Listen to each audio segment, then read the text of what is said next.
Shalom and welcome to this edition of Revealing the Truth, where we cover the headlines, the heartlines, and biblical truth. I'm your host, the Reverend Rabbi Eric Walker, and I want to welcome Joe Newby, 10-year veteran of the United States Marine Corps, wrote for theexaminer.com for 6 years.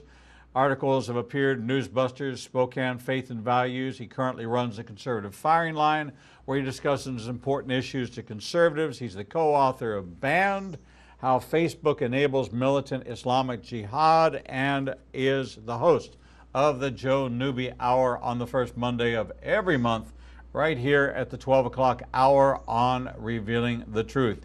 My good friend, my compatriot, Joe Newby, welcome to Revealing the Truth.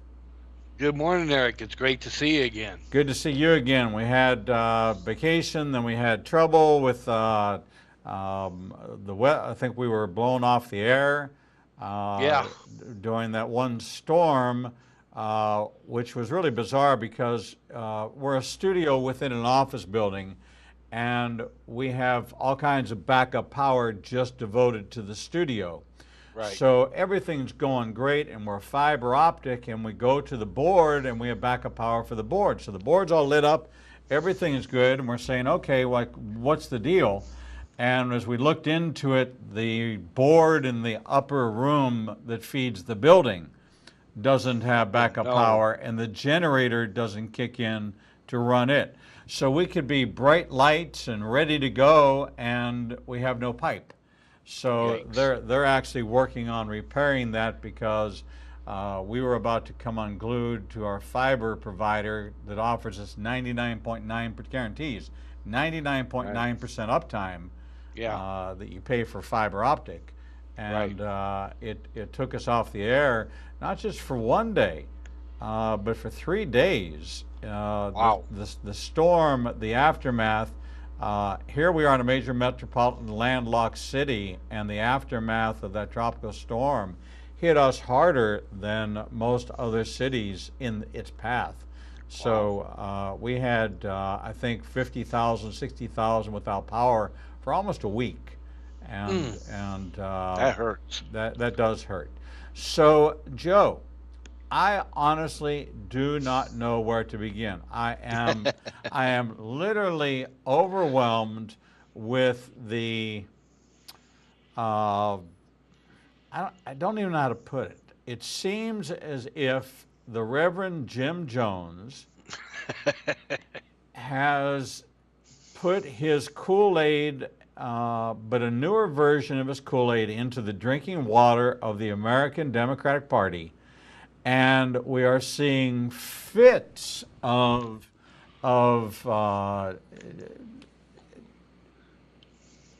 outrage over let's do away with the INS. Oh, they're not called the INS anymore. They're called the ICE.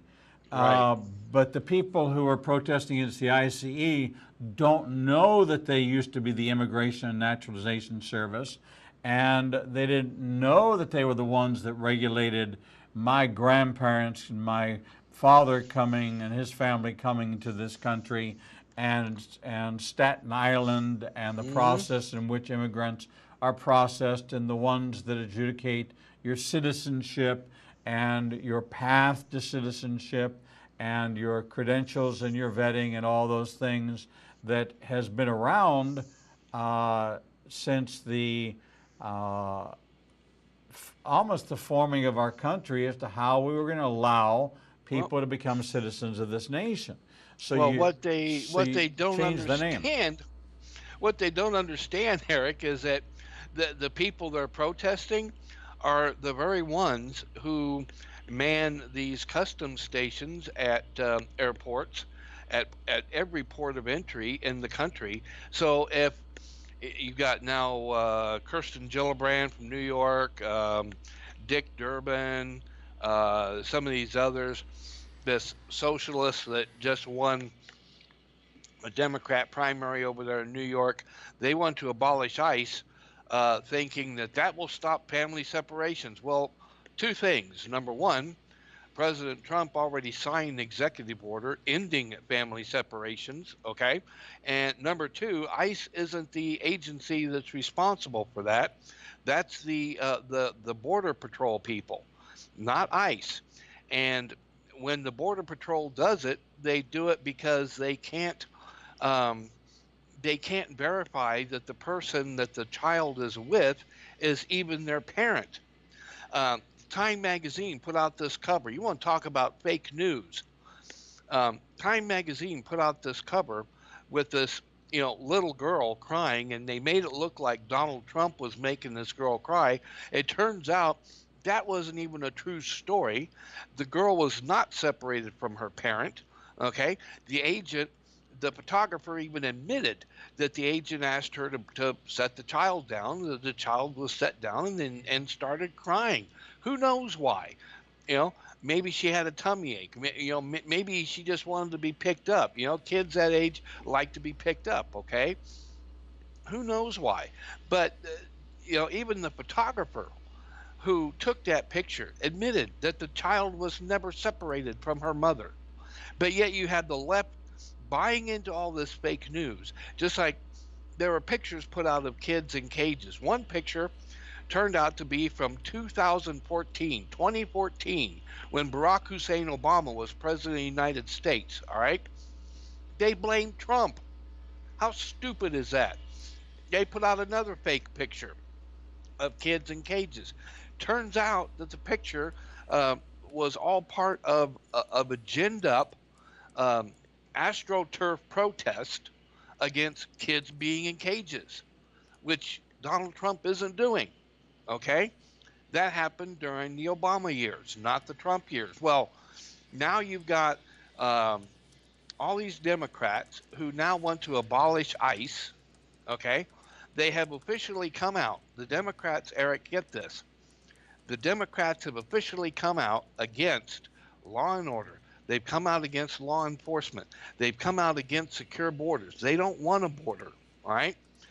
All of this is because the Democrats think that by calling for amnesty, blanket amnesty and open borders, that they're somehow going to win the 2018 midterm elections. Well, good luck with that, champ.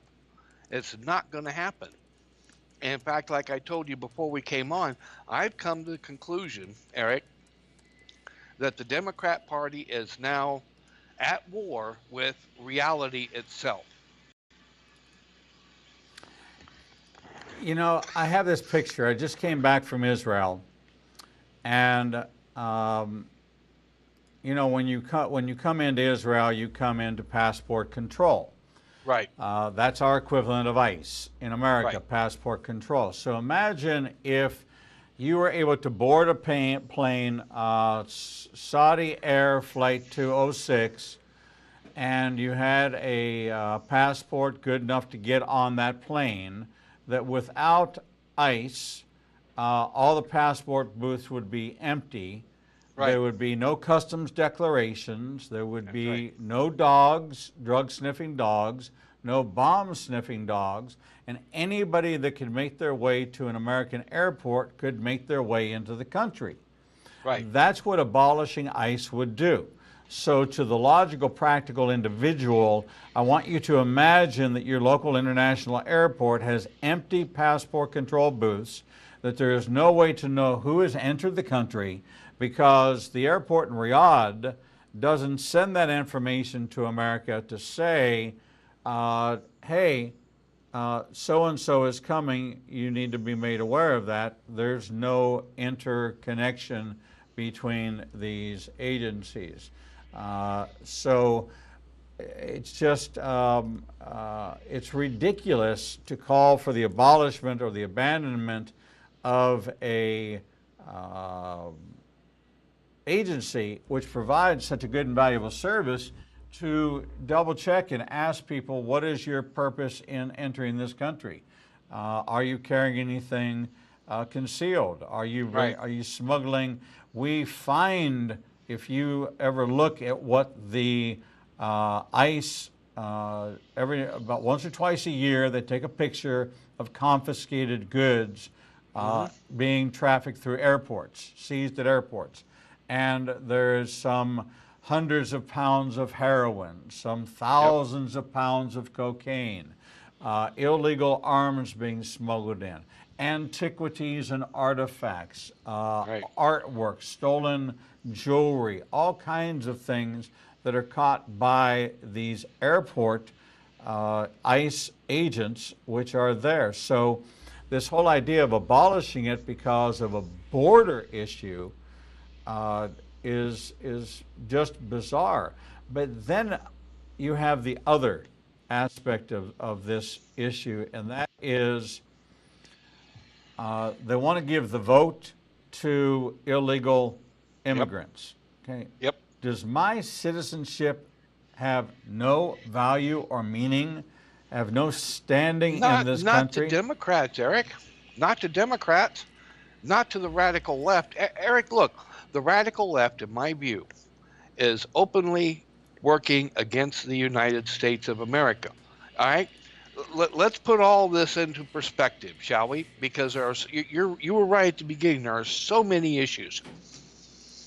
The radical left, which now constitutes the Democrat Party, and I make no apologies for saying that this is no longer a Democrat Party that would welcome the likes of Zell Miller or Joe Lieberman. Okay, let's just lay it out. All right, that's what it is. Democrat Party is what it is. It is opposed to the First Amendment. It is opposed to the Second Amendment. It is opposed to law enforcement. It sticks up for Hamas. It sticks up for MS-13. All right, it sticks up for terrorists. If look at how hard they fought Donald Trump's travel ban, falsely calling it a Muslim ban. Well, of course, we all know, those of us who read and can comprehend English, we know that this was no Muslim ban. This was something that the Democrats came up with in order to demonize Donald Trump. All right? You know this, I know this. Anybody who speaks, reads, and understands the English language knows this. All right? Those of us who can think and can put one and one together and come up with two, we understand this. All right? There was a survey that came out that Rasmussen did that shows that 31%, okay, 31% of voters believe that we could be in the middle of a second bloody civil war within the next 5 years. Who do you think is promoting that? Who do you think is fomenting that? There are two entities, and in my view, they're essentially one and the same.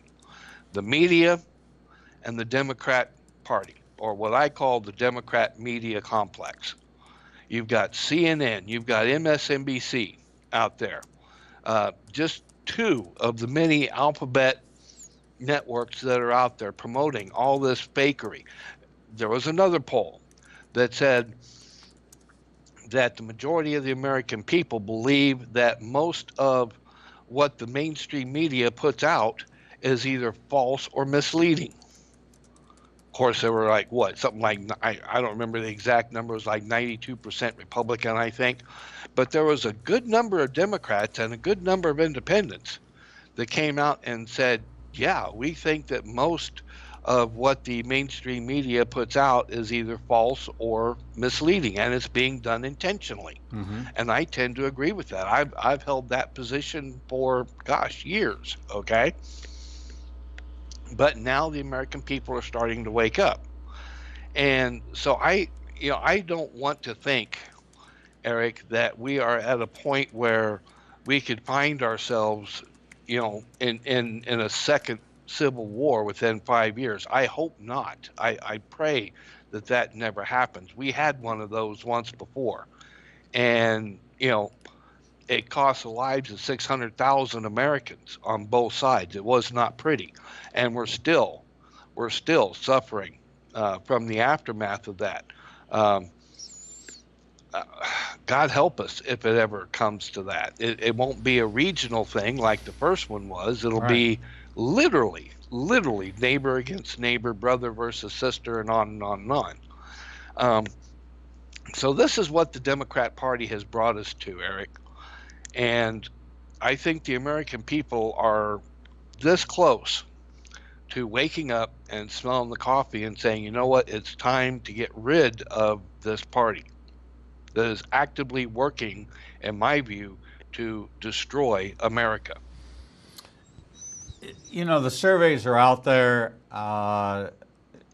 Certainly, they're the noisy party. They're the party that's used the same tactics for the last 75 years. Nothing's changed. It's out of the same playbook that's always been, is create chaos. Where there's chaos, there's pandemonium. Where there's pandemonium, there is media coverage, because Right. the important things of the world, like Syria amassing on the borders of Israel, like Iran amassing on the borders of Israel, the possibility of a Middle East conflagration is not in the headlines, and that is it's an imperative. Right. There is the rumblings that North Korea may be doing some underhanded things that aren't in keeping with the agreement or the letter of intent. But that's not being covered. We have optics and just stupidity. A restaurant won't serve somebody, and then the next night the restaurant's completely empty. You know, if you're going to be in a Republican, Washington D.C. is a Democratic city, but Right. but the majority of the House and the majority of the Senate live and frequent, and they're staffers. I think that Barry Black, who's the chaplain of the Senate, told me that the Senate employs 7,000 people. Right. 100 senators employ 7,000. So he has a congregation of 7,000 that he oversees. And they live in the area, and they frequent restaurants. And so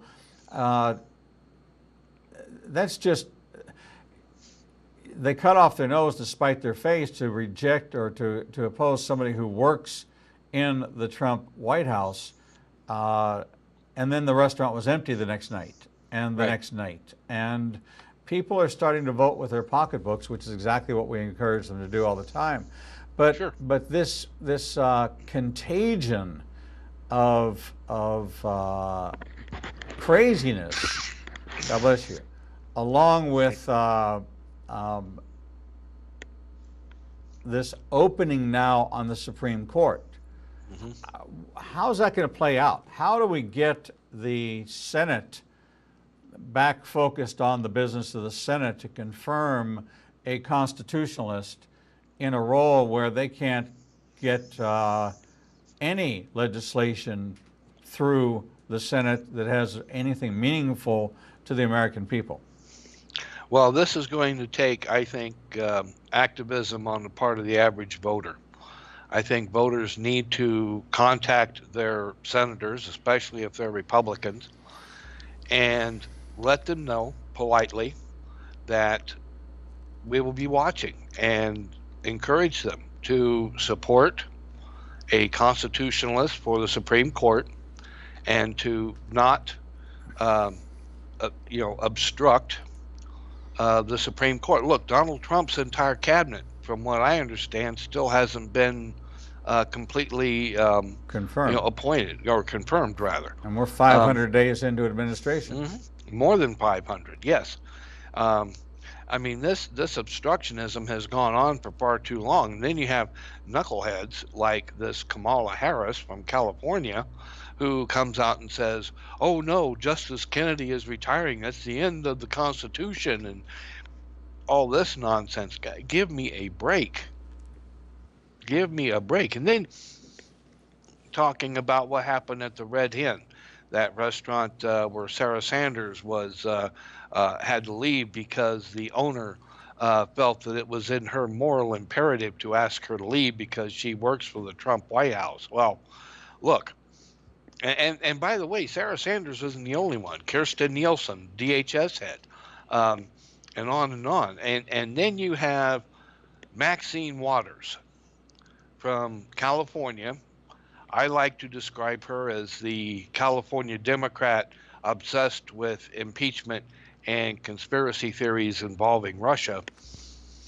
She has the nerve to go out in a public event and actually encourage her supporters and her fellow leftist progressives to harass and intimidate members of the Trump administration, simply because they are members of the Trump administration. And when you look at her words, I don't see how you can describe them as being anything but inciting violence. You've got Judicial Watch, who has now filed a House ethics complaint against Maxine Waters. You have Diamond and Silk and others who have said that Maxine Waters and other Democrats should be deemed domestic terrorists. You have a measure in the House to censure Maxine Waters and force her to apologize and resign. There is a petition on the White House We the People site calling for Maxine Waters to be expelled from the House of Representatives. In my opinion, she should be. Can I blow your mind for a minute? Sure, please do. Please. At pewforum.com, I am looking at the religious composition of the 113th Congress. Right. Maxine Waters is a Christian. Okay. Give me another name. Keith Ellison. Keith Ellison. What state? He is, Minnesota. Okay, Minnesota. Let me scroll down to Minnesota. Let's see if he is the self-described Keith Ellison is Muslim. Yes. Okay, so he does declare himself as a Muslim. Okay. All right. This is a list, comprehensive list. Michelle Bachmann, non-denominational Christian. Who are some of the other really flaky ones that are out there? Sheila Jackson Lee comes to mind, the congressional boss from hell. What state? Texas. Texas, okay. Texas. It's going to show you the condition of Christianity. What's her name again? Sheila Jackson Lee. Seventh-day Adventist. Okay. Okay. So, these are Democrats that claim to be Christians. Let me just rattle off some. Maybe some will surprise you, maybe some won't. But this is the mix of the Democratic Party. Frederica Wilson, Episcopalian. John Barrow, Baptist. Sanford Bishop, Baptist. These are Democrats. Hank Johnson, Buddhist. Okay, that doesn't surprise me. John Lewis, Baptist. Okay. David Scott, Baptist. Tulsi Gabbard, Hindu. Colleen Hanabusu, Buddhist. Okay. Sherry Bustos, Roman Catholic. Danny Davis, Baptist. Tammy Duckworth, unspecified. Bill Einhart and Bill Foster. Bill Einhart, Christian. Bill Foster, unspecified.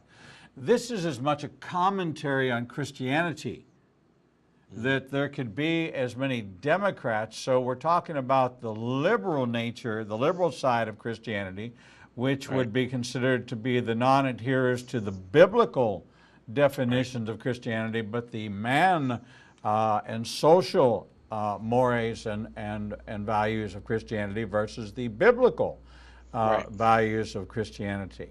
Not surprising that there are as many Jewish Democrats. I'm well familiar with the Jewish liberal thought. I'm the antithesis of the Jewish liberal thought, but I believe that 100% of the Jewish population of representation within Congress are all Democrats. Many of them are, yes. Actually, according to this document, and I would be interested, I'm in the S's, so I'm almost there. There are no Jewish representatives who are Jewish and Republican. Right. In the Senate, Barbara Boxer, Dianne Feinstein, Democrat.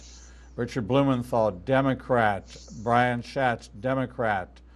Benjamin Cardin, Democrat. Carl Levin, Democrat. Al Franken, Democrat.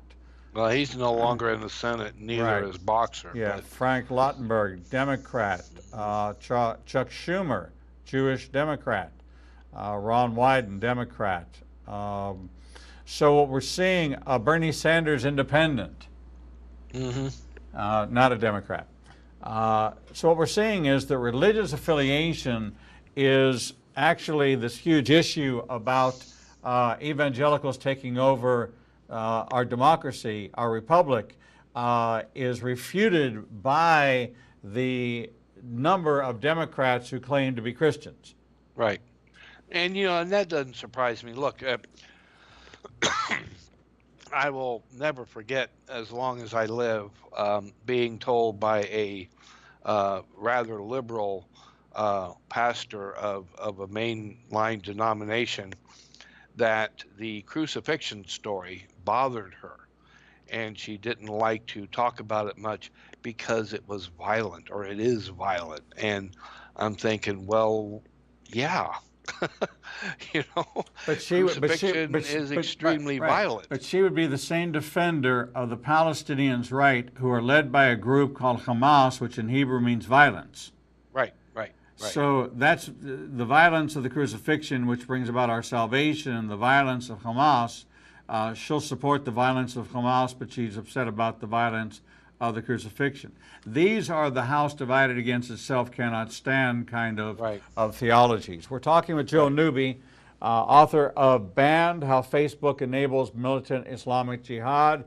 And you know what, Joe? This is a timeless book because Facebook continues to use methods and algorithms and other ways to if it's not enabling militant Islamic Jihad, it's enabling outlandish liberal agendas, and it's the same methodology. So if you want to know the backstory of the methodology, this is a book for you. We're going to take a short break, and when we come back, we've covered ICE. We're going to talk a little bit about the Supreme Court, and then we're going to talk about the future of the midterm elections and the Trump administration as to is there ever going to be a fair assessment, and what's going to happen to America if and when, and really when, Donald Trump is re-elected President of the United States for a second term.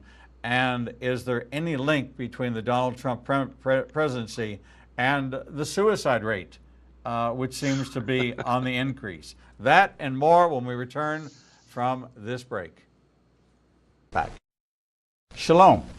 I'm the Reverend Rabbi Eric Walker, Executive Director of Igniting a Nation and host of the daily TV program Revealing the Truth, seen live every Monday through Friday from 9 a.m. to 1 p.m. Central Standard Time at www.ianbn.com, and then replayed throughout the day and night via our website.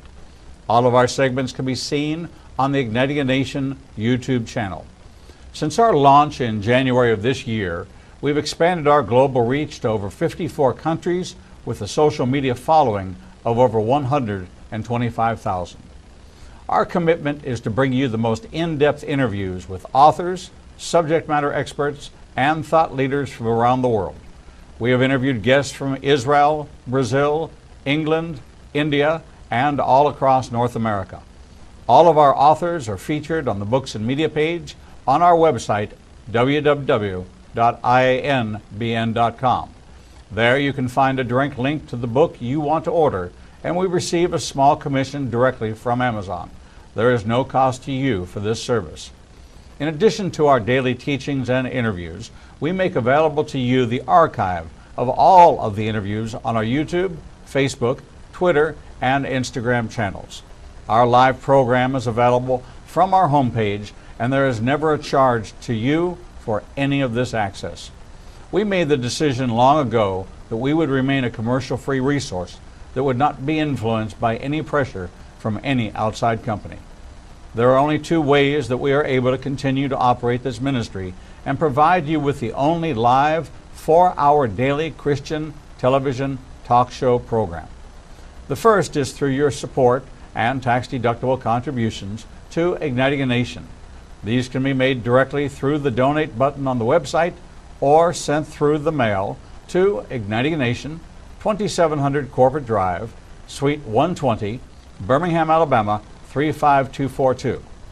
The other way we support the program is by offering you a unique opportunity to have access to over 10 years worth of teachings on a subscription basis. The teaching archives contains all of my prior sermons, Torah studies, prophecy in the news videos, and much more for the low subscription price of $5 per month. This subscription grants you unlimited access to over 800 hours of content not available elsewhere and is updated weekly with the most current prophecy classes. In addition to 20 hours of original TV programming each weekday, we invite you to join us live every Monday, Tuesday, and Thursday evenings for our Prophecy in the News classes. The times and locations are listed on our events page on the website www.ianbn.com. Every day, you and I are faced with the challenge of where we will go to hear the truth. We are committed to bring you the only program of its kind that covers the headlines, the heartlines, and biblical truth. We cannot do this without your support. Since we launched on January 5th, 2017, we have aired over 300 individual teachings, interviews, and commentaries not available anywhere else. We are now working side by side with almost every major Christian publishing house to bring you the most in-depth feature interviews possible. Our one-hour features address every subject that affects the believer's life. We are hearing of salvations from the Middle East, Africa, and all across the United States.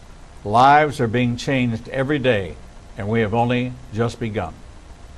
Our mission is to become your trusted resource and grant you access to the people, tools, and information you need to grow in your relationship with the Lord. You can help us by liking us on social media and through your financial support. We know you have many choices in who you support, but we are prayerfully asking you to consider helping us keep revealing the truth, true to our calling, to cover the headlines, the heartlines, and biblical truth like no other program available. Donate today and help us bring the message to the four corners of the earth. Visit www.ianbn.com and donate, buy a book, or subscribe to our teaching archives. Without you, we do not exist. Back. Shalom.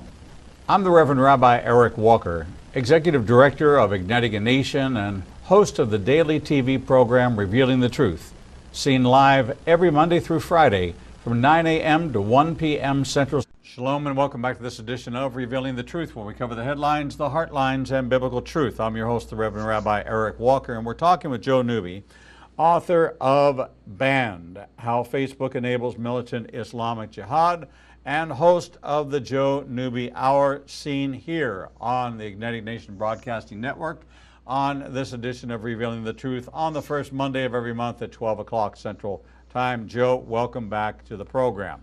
Hey, great to see you, Eric. Always great to see you. Thank you, my friend. It's good to see you. You know, Joe, the last comment I made was I'm sure they're going to blame Donald Trump for the increase in suicide rates just because they continue to blame him for everything. But we have the reality of a Supreme Court justice vacancy. One of two highly anticipated. Ruth Bader Ginsburg should be the next. I always think that one of the attributes that I look for in a jurist at this level is the ability to remain awake. And that works for me. Yeah, as low as it is on the constitutional continuum, yes. I do find it to be a significant attribute in the ability to sit on the bench and weigh into the nuances of the constitutional interpretation of a particular law, that cognitive awareness or just being awake is one of those things. And I have just seen a slideshow of pictures of Ruth Bader Ginsburg asleep in a number of sessions. And so, you know, God bless her, a patriot, a true jurist. I don't agree with her, but served faithfully, and her time has come. I agree. It's time. It's time for her to hang it up and Right, not to be move on. yeah, not to be disrespectful, but a No, black no. robe does not go over your pajamas. Um, uh, sleep at home.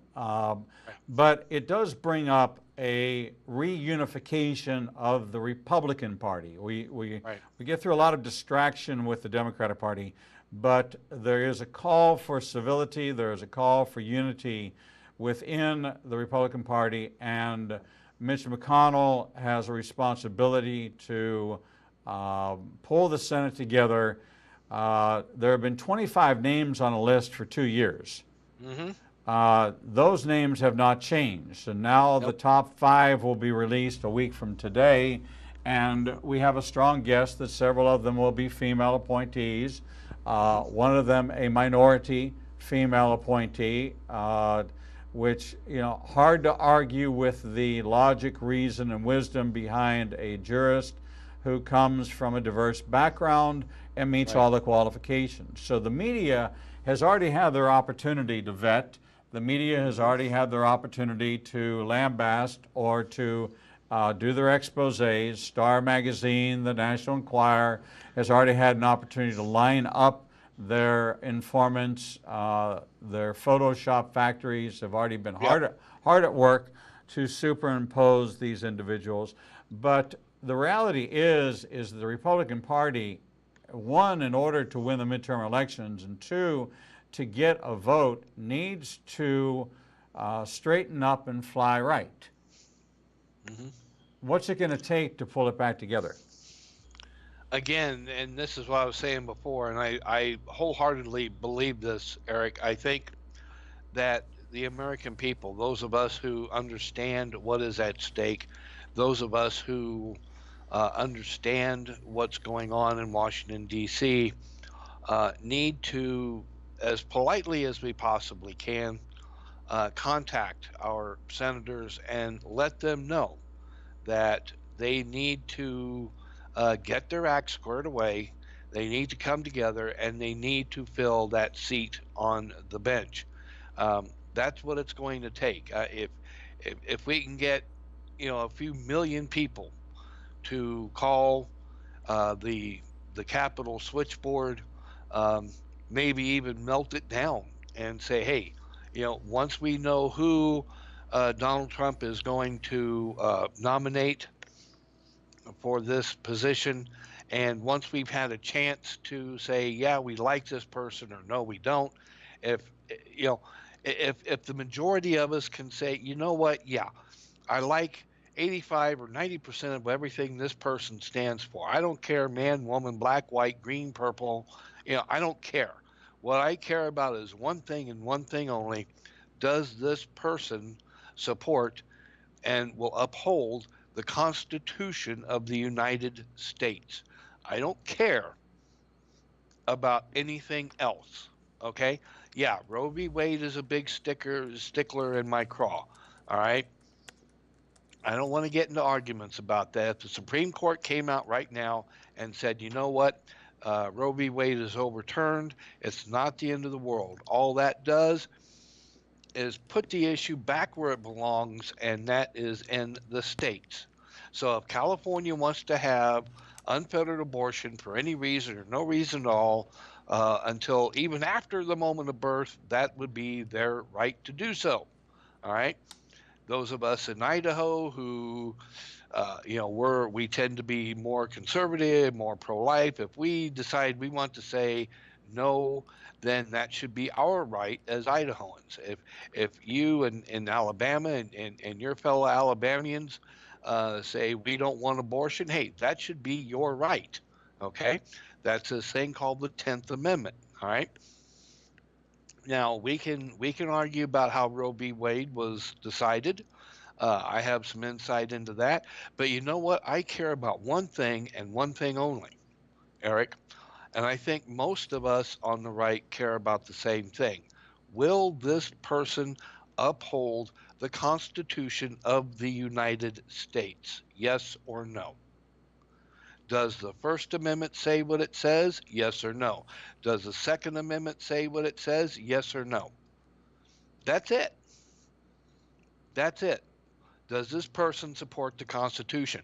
Or is this person going to go take a look at, well, if, you know, candidate X said something back on the campaign trail, why, that's every bit as important as, I don't know, Article 2, Section 1 of the Constitution. I don't think so. Okay. We've got enough activists on the bench. It's time to get someone on the bench, one more person on that bench who will rule based upon the Constitution. Who is it? Gorsuch? I like Gorsuch. Don't get me wrong. I like him. But he made a decision recently, or he was part of a decision in a case, and I didn't like the way the case went. But when I read his opinion, when I read what he had to say, and I looked at what, legal scholars, people who know this stuff, what they had to say, I'm like, okay. I didn't like what the way he came down, but it turns out, guess what? He was supporting the Constitution. Okay, Right. that's what we want. That's what we need. Okay, and this whole idea, well, we got to have a litmus test. Oh, it's the end of the world. Oh, it's the end of the Constitution. Who was that? Some unhinged leftist came out. Oh, no more Congress, no more SCOTUS, no more. I mean, these people are absolutely insane, Eric, and they're getting more insane by the minute. Well, the abolitionists, the people who are trying to do away with all government, I'm a supporter of a smaller government. You're a supporter of a smaller Right. government. The candidates that we see for the Supreme Court, we want them to be supporters of a smaller government footprint. We need to do away with some of the things. I thought that the combining of DHS and the Department of Education was good. I want to see our government, federal government, out of the education business. Right. It's already regulated at the county, city, and state level. Adding another Right. layer, I think Ronald Reagan with Bill Bennett kind of said, listen, we've got an education problem. The states aren't addressing it. Let's do that. But let's get in, let's get out. Almost Right. like a strategy of moving into a country and moving out of a country. We need to get in this business, get it sorted through, find out what the problem is, put together a task force, get it fixed, and then get out of the education business. Let the states, because the Idaho literacy level and the Alabama literacy level based on geography are completely different. And what ministers and what examples we would use in Idaho, we might not use in Georgia. They're not relevant. They're not practical. If you take a look at somebody who's growing up in Brooklyn Heights, and you're using an example from Brooklyn Heights, it's not going to work in Selma, Alabama. Okay, they don't know where Central Park is. They don't care where Central Park is. It has no relevance. So there's no universal educational system or universal set of textbooks which is going to be applicable to every region in the United States. Right. And my degree's in education, and I say that as an educator, Right. that the only one standard book that can be universally used would be the Bible. And Right. since it has no equal, there is no other way. So Well, the thing is that about the Supreme Court, and this is something that I think we have to get away from, Eric, is this notion that the Supreme Court is somehow over all of the other branches of government. Okay, there seems to be this thought by so many people that, well, the Supreme Court is the final arbiter of all laws. No, that's not true. Okay, the founders did not set up an executive, a legislative, and an overarching judicial branch of government. They did not create that, Eric. They're supposed to be co-equal. yes. Okay, which means that each branch is supposed to be a check and a balance on on the other two. Okay, that's the way it's supposed to be set up. We've gotten away from that. Okay, you've got now some judge out in Hawaii that thinks he has more power than the president does, even though what President Trump has done, all of it is constitutional. And the Supreme Court has recently said that in the case regarding Donald Trump's travel ban. All right, remember you had this judge out in Hawaii and another one, what was it, Oregon, someplace, that said, no, you can't do this because of what you said on the campaign trail, and we think it's a Muslim ban. Well, the Supreme Court said, no, no, no, no, no. Okay. So we have to get back to the idea of what the founders had in mind for the three branches of government. Not that we have an overarching Supreme Court that is, essentially nine kings wearing robes to tell the president and Congress what they can and can't do. Now, that's not to say that, let's say the Congress passes a law that restricts free speech. I'm just saying this as a hypothetical, okay? Let's say Congress puts out a law banning free speech for certain individuals. And let's say we have a president who signs that bill into law. I'm not saying this president would. Right. Well, then at that point, then the Supreme Court could come along and say, wait a minute, you can't do this because the First Amendment says you can't do this. Okay? That's the idea. Okay?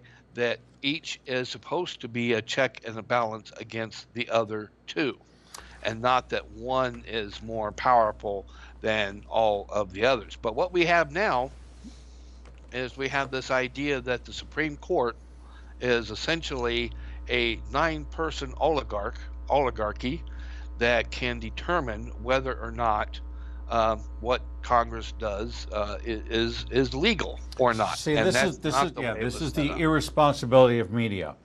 The average American absolutely does not understand the balance of powers and the charge of the Supreme Court. The Supreme Court cannot create law. That is outside the purview of the judicial branch. They are to evaluate law in its applicability to the Constitution and to the intentions of said Constitution. Did the architects and authors of the Constitution intend for there to be a weapons ban? Did they intend to have, anticipating the population growing to 350 million people, the right to bear arms, the Second Amendment, is that to be loosely or broadly interpreted in regards to a multicultural? Well, wait a second. The first Congress was multicultural. Yes, it was. They were members of, could have been former members of Parliament for all we know. They were all foreigners who became naturalized citizens of the United States through the American Revolution, and as such were formally loyal to the Crown and have shifted their loyalties to the constitutional republic that was being established underneath this Declaration of Independence. So the media has failed to elucidate the real function and role and allow this political malaise or this political confusion to enter into the American mind that the average person cannot define the role of the Supreme Court, which is clearly to rule on whether or not any law passed which affects any citizen, ambassador, foreign entity, or operating authority of either the executive or legislative branch who enacts a law underneath the guise of, underneath the purview of the United States of America, is it constitutional or is it Right. not constitutional? And Congress cannot rule on that. Only the Supreme Right. Court, and only Congress can enact a law. A president cannot enact a law, and the Right. Supreme Court cannot enact a law. And what Congress is doing in oversight of the judicial branch now, of the Attorney General, of the Deputy Attorney General, is fully within the bounds of the Constitution. And should they ask for a Supreme Court opinion in regards to whether or not the Congress can demand of the judiciary all documents in an investigative process, Right. then the Supreme Court would have to rule in favor of the Constitution, which says that under the articles that require independence and checks and balances, that no one branch shall have more authority than any other branch. And Right. the average American doesn't get it. They don't understand it. Yeah, exactly. And we saw that lack of understanding last week, Eric.